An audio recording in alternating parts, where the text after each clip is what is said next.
Right. Vishnu గారు మీరు కూడా సంక్షిప్తంగా ఈ అంశాల మీద మాట్లాడిన తర్వాత మిగతా అంశాల్లోకి వెళదాం.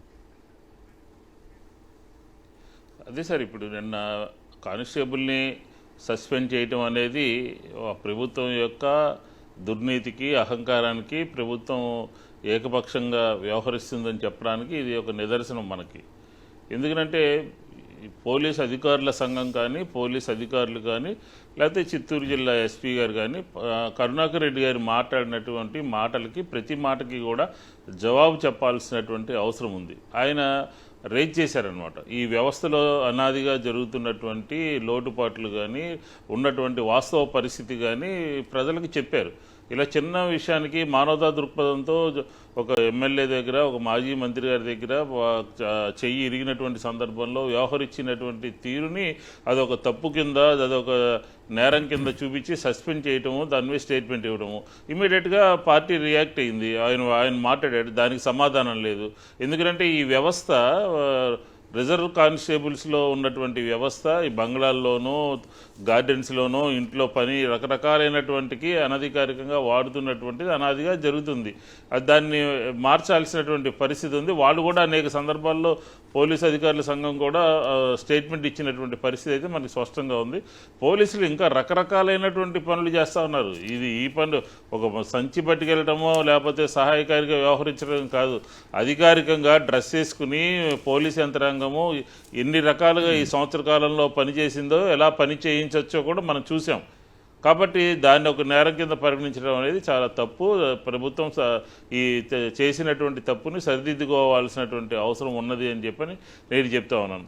అలాగే రాయలసీమలో దీనికి సంబంధించి సాక్షి మీద కేసు పెట్టడం జరిగింది. ఇది రెండో సందర్భం అనమాట. అంతకితం కూడా ఒకసారి ఆ ప్రాంతంలో ఒక ఉపాధ్యాయురాలికి, ఉపాధ్యాయుడికి సంబంధించినటువంటి ల్యాండ్ని బలవంతంగా పోలీస్ ఇన్స్పెక్టర్లు బలవంతంగా రాయించుకోవాలని చెప్పని, అదర్ పార్టీకి రిజిస్ట్రేషన్ చేయాలి అని చెప్పని ఒత్తిడి చేస్తున్నటువంటి సందర్భంలో ఆ రోజు సాక్షి కూడా దాన్ని వెలుగులోకి తీసుకొచ్చినటువంటి ఘటనలో అక్కడ అది డిఐజీ గారి ఆదేశాల మేరకు అని చెప్పని రాసినటువంటి సందర్భంలో కూడా ఆ రోజు కూడా ఇదేయడం జరిగింది. ఇది రెండోసారి అనమాట కేసు పెట్టడం అనేది. అంటే భావ ప్రకటన స్వేచ్ఛ కానీ, ఉన్నట్టు రాసినటువంటి సందర్భంలో కానీ, లేకపోతే ఆ వ్యవస్థలో ఉన్నటువంటి తేడాలు కానీ, లోటుపాట్లు కానీ ప్రజలకు తెలియజేసినటువంటి సందర్భంలో ఈ రకంగా ఏకపక్షంగా కేసులు నమోదు చేయటం, ఎవరైనా సరే ఆ ప్రతిష్టకి భంగం కలిగింది అని అంటే, ప్రతిష్టకి భంగం వాటిల్లింది అని అంటే వాళ్ళు మామూలుగా దాని మీద వెళ్ళచ్చు అంతే తప్ప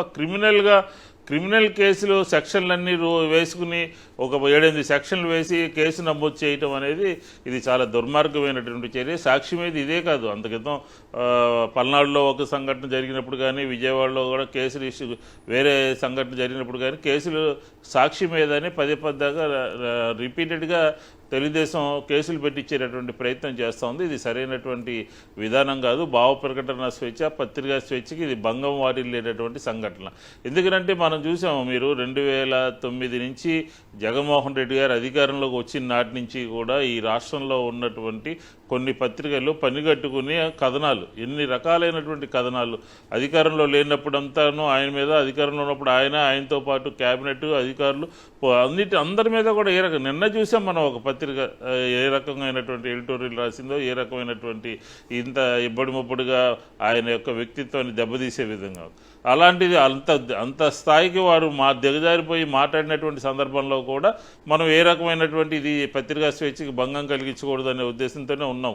కానీ ఈరోజు మాత్రం సాక్షిలో వచ్చినటువంటి కథనాల మీద ఇమ్మీడియట్గా రియాక్ట్ అయ్యి క్రిమినల్ కేసులు నమోదు చేయడం అనేది, అంటే ఈ మధ్యకాలంలో సంవత్సర కాలంలో పోలీసులు వ్యవహరిస్తున్నటువంటి తీరు మీద పొలిటికల్ పార్టీస్ కానీ, అలాగే న్యాయస్థానాలు కానీ, హైకోర్టు కానీ, సుప్రీంకోర్టు కానీ అనేక సందర్భాల్లో ఏ రకంగా మాట్లాడిందని మనం చూస్తే పోలీసులు రాజ్యాంగ వ్యతిరేకంగా వ్యవహరిస్తున్నారు, రూల్కి వ్యతిరేకంగా వ్యవహరిస్తున్నారు అనేది స్పష్టంగా మనకు అర్థమవుతుంది.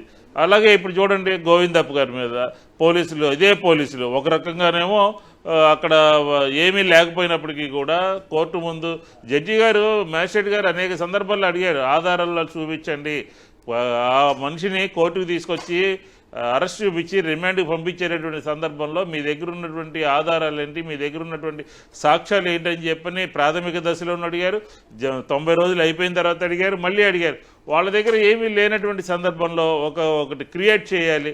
ఆయన హైదరాబాద్లో ఉన్నప్పుడు ఏ రకంగా కలిశారనో, ఎక్కడ ఇల్లనో, లేకపోతే ఆయన పనిచేస్తున్నటువంటి ఆఫీస్కునో ఇలా అలార్మింగ్గా పోయి పోలీసులు అరెస్ట్ చేసినటువంటి 90 రోజుల తర్వాత మరొకసారి వెళ్ళటం అనేది చాలా ఖండించదగ్గ విషయం.